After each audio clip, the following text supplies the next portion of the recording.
Hello, my loves. Today we are talking about what the dismissive avoidant partners want in their relationships. I'm going to give you 6 points and then I'm going to explain the reasons why they want these 6 things.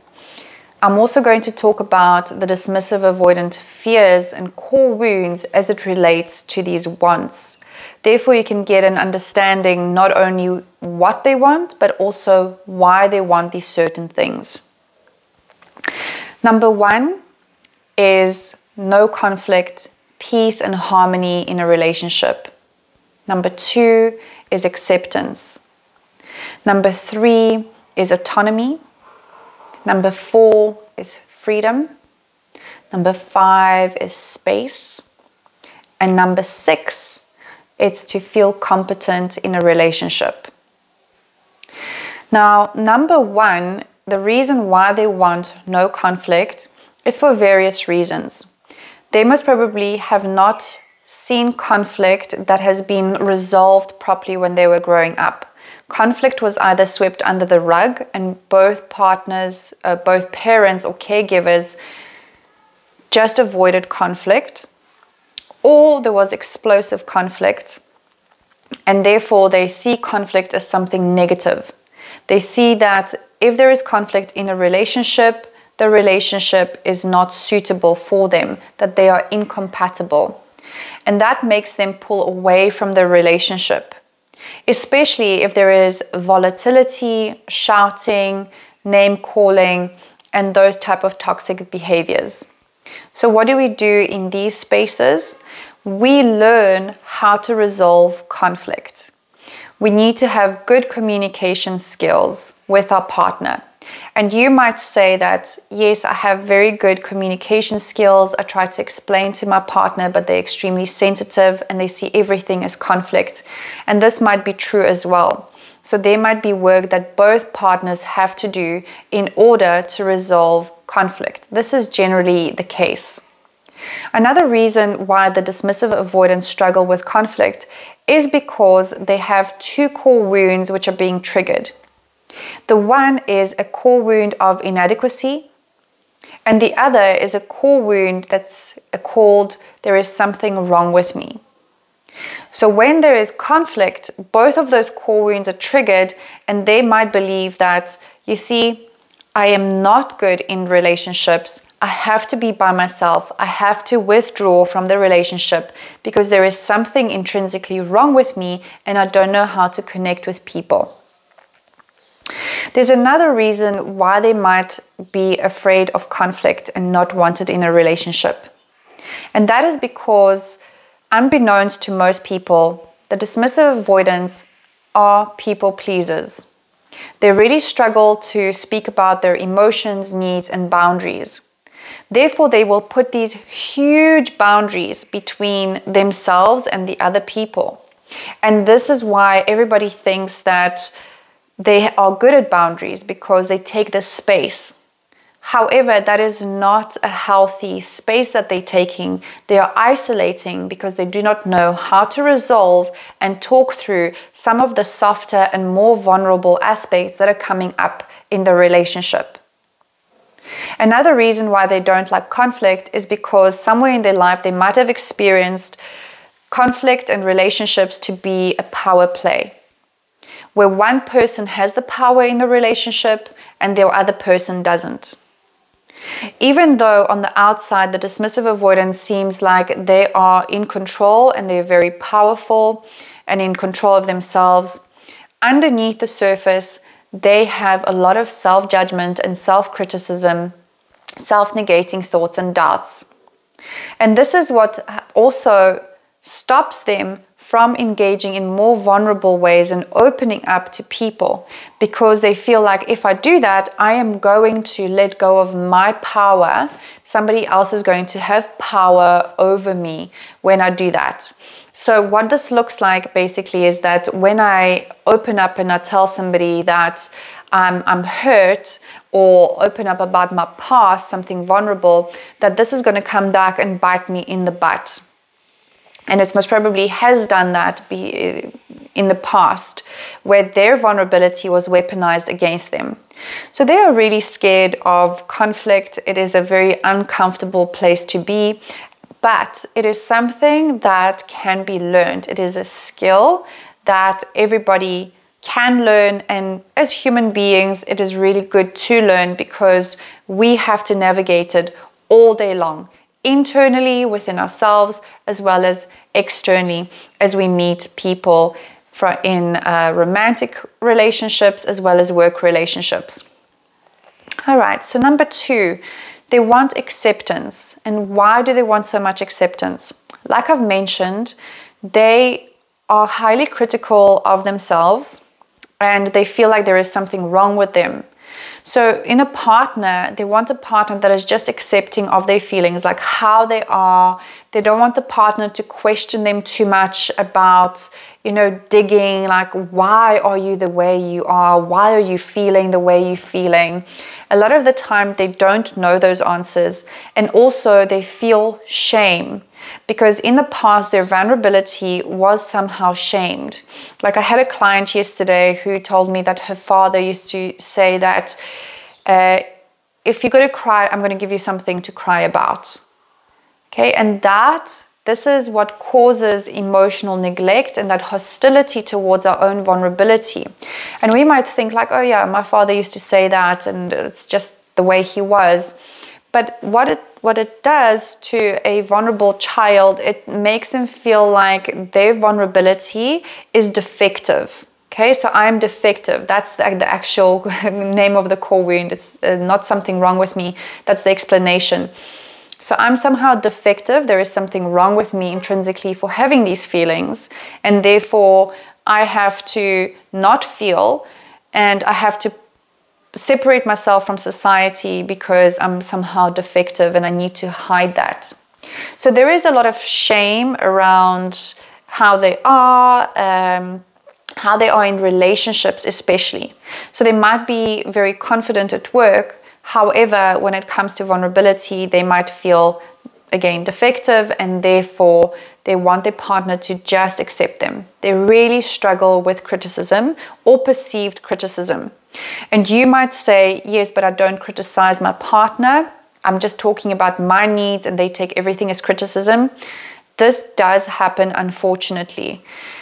The dismissive avoidant partner usually has to heal and realize that not everything that somebody else says, when somebody else communicates their needs or feelings, doesn't mean that they are criticizing me.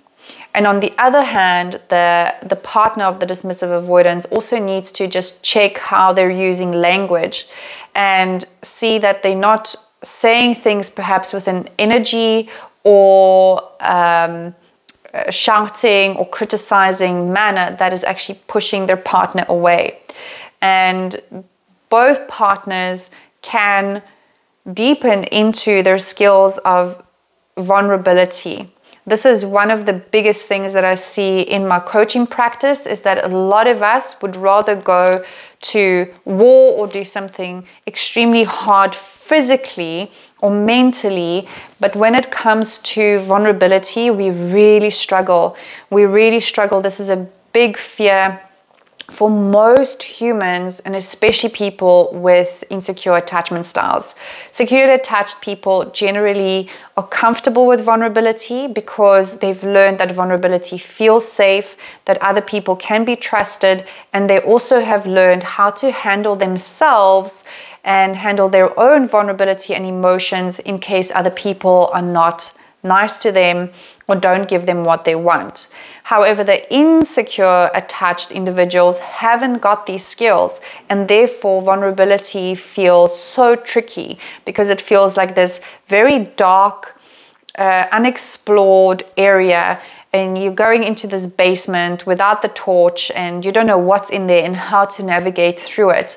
And this is why it's so important to do some kind of like coaching and shadow work and reprogramming of the subconscious mind to heal those aspects and to heal the core wounds that we are carrying and to learn emotional regulation and nervous system regulation, so that those aspects are not so scary, so that we can really connect with other people from a much more open-hearted space, a space that feels like it fills that need that we all want, the need for connection. So they want that acceptance. That was a lot of things I said. Basically, they want acceptance, they don't want criticism, they feel like they are inadequate, and also they feel defective inside. And that's why the acceptance is extremely important. The way you can give it to them is whenever they're going through something, is just listen and just empathize and go like, oh, okay, I see why you're feeling this way that you're feeling, and be in their corner. Like, just understand. You don't have to agree. You can just validate how they are feeling, what they are going through, and at the same time, just honor your feelings. But I'll get to that at the end. All right, number 3 is autonomy. And I'm just going to do all of these in one go. Autonomy, freedom, space. Okay, autonomy, they want their independence. And this is why they want freedom and space as well. Okay, they have learned that vulnerability is not safe, like I've already covered. You know, we are all born with a fear of abandonment. And it's our parents' job to dissolve that fear by being present, by being attuned, by giving us love.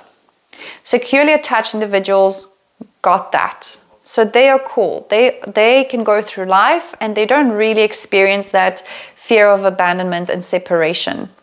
However, the insecure attached individual, so that's fearful avoidant, anxious preoccupied, as well as the dismissive avoidance, have an abandonment core wound. They have a fear of abandonment and they act towards it in different ways. The anxious and the fearful avoidant might cling, and the dismissive avoidants do the opposite. They push away. So the dismissive avoidants learn that I am safe only when I am looking after myself. And it was very interesting because before I was recording this video this week, I had a walk on the promenade with a friend of mine who is a dismissive avoidant. And she was talking to me about her relationship that she just ended. And this is a new friend, so she's still new to this work. So I was just helping her to figure out, like, why is she reacting in the way she was reacting? The relationship was very difficult for her and it brought up a lot. And she felt like she was just backed up into a corner. And she realized that every time she would get vulnerable with a person, she was triggered in her abandonment core wound. She felt that she would basically die. All right, so that's how intense it gets on like a very deep level. And the reason why she was able to get to these places, because she does a lot of work. She's also an energy healer. And, you know, most of the people I see are either yoga teachers or people who have done a lot of work on themselves already. And this attachment theory part is just like the last bit that we don't have, you know, even in my life. Like, I've done so much work on myself, and the attachment theory was like that thing that I really needed to heal most of my trauma and have healthy relationships and just a beautiful life. So she also noticed that it's in her work, with everybody in her life, like even with friends. She travels the world around and she feels like she can stay in places for a certain period of time. So maybe she'll stay in a place for like a month to 3 months to 6 months, and then she has to move on. And when I questioned her about it, she said that she feels a lot of pressure, like the pressure's closing in on her when she feels like people depend on her, because she feels inadequate to handle people's needs. So that core wound of inadequacy, inadequacy just basically means I'm incapable to fulfill their needs. That core wound is triggered together with that core wound of I'm defective, which basically means that there is something wrong with me intrinsically. And if I stay longer in relationships, if I let people get closer to me, they will figure out that there is something wrong with me, and then They will reject me, and then I will be abandoned. Okay, do you see how it goes? And not everybody can spot that without doing some kind of coaching or therapy. Like I said, she's done a lot of work on herself. The general dismissive avoidant that has never done any work on themselves will not just go to an abandonment core wound, right? So this is more like an advanced piece of work.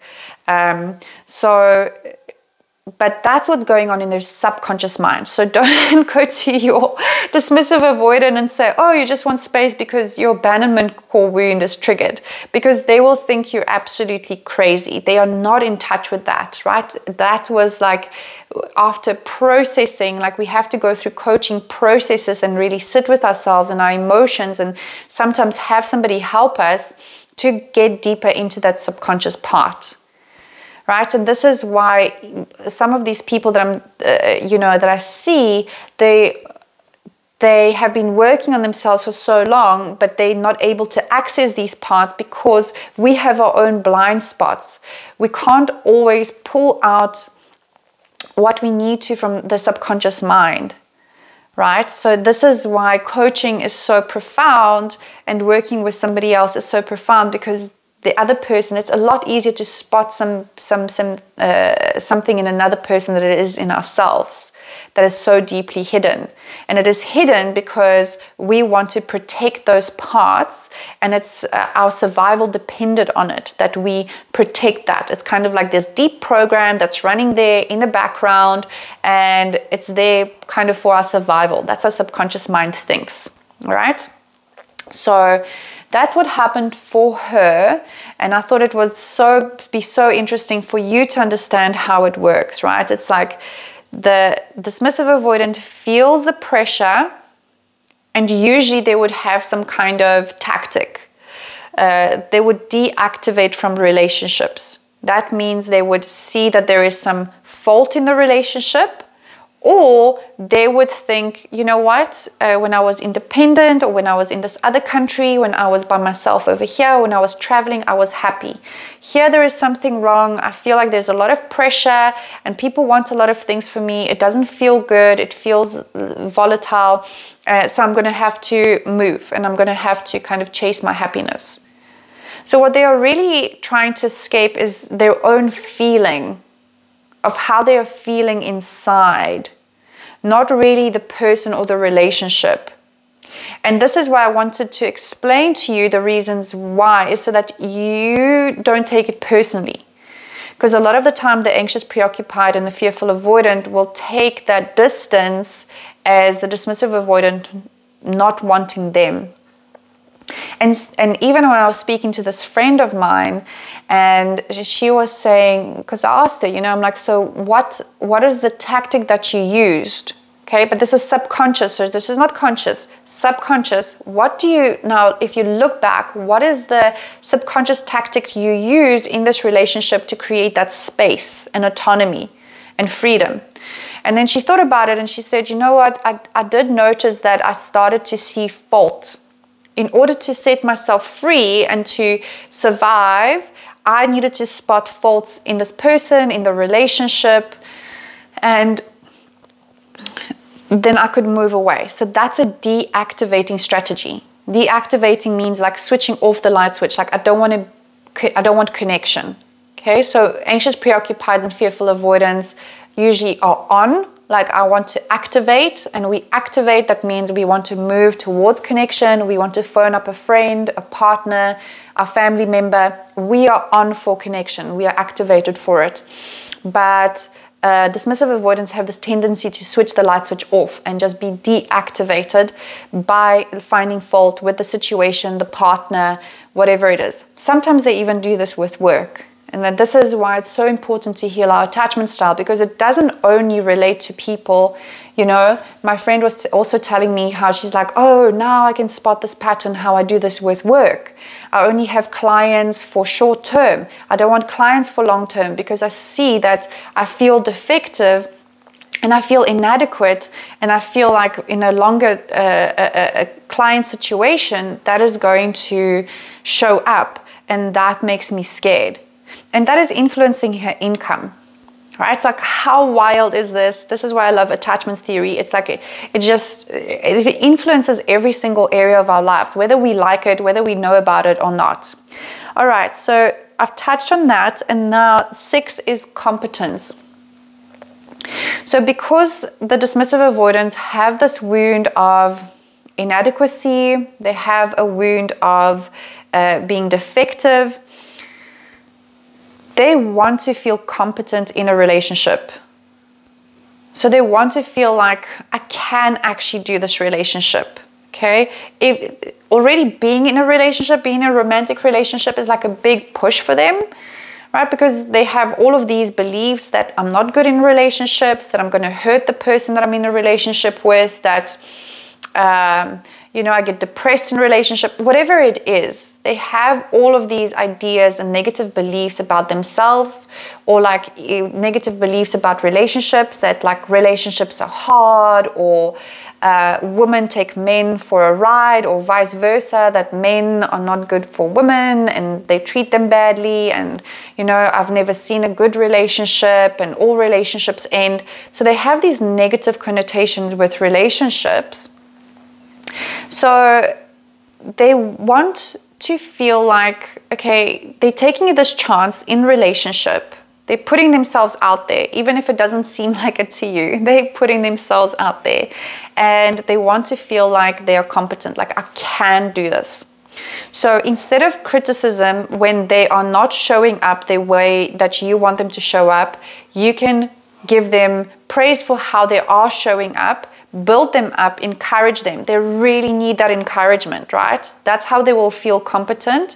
Not like you would motivate a child. So make sure you're not mothering or like parenting your partner and being like a parent to them, because they will not like that at all. But encourage them by saying thank you, by showing gratitude, by telling them about the things that you enjoy about the relationship in like a very cool, calm way. Just saying like, you know what, thank you so much for getting back to me. I appreciate the message you sent. I appreciate the dinner we had. I really enjoyed how you encourage me, or the conversation we had, right? So those type of things will boost their self-esteem, will make them feel more competent in the relationship, and therefore it will make them want to show up more. Now, the last part that I'm going to cover in this video is, why are we in relationships in the first place? And we are in relationships because we have needs that we need fulfilled. And that is very important to understand as we are looking for partners. So if you're looking, if this isn't, say you are, for example, an anxious, preoccupied individual or a fearful avoidant, those attachment styles have a tendency to abandon themselves, abandon their own needs in order to give to everybody else to sustain connections.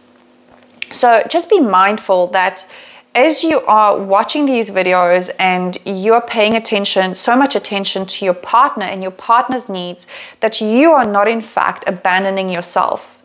Because when you abandon yourself and you betray your own needs by prioritizing somebody else's, what will happen is that you will start to feel resentful in a relationship.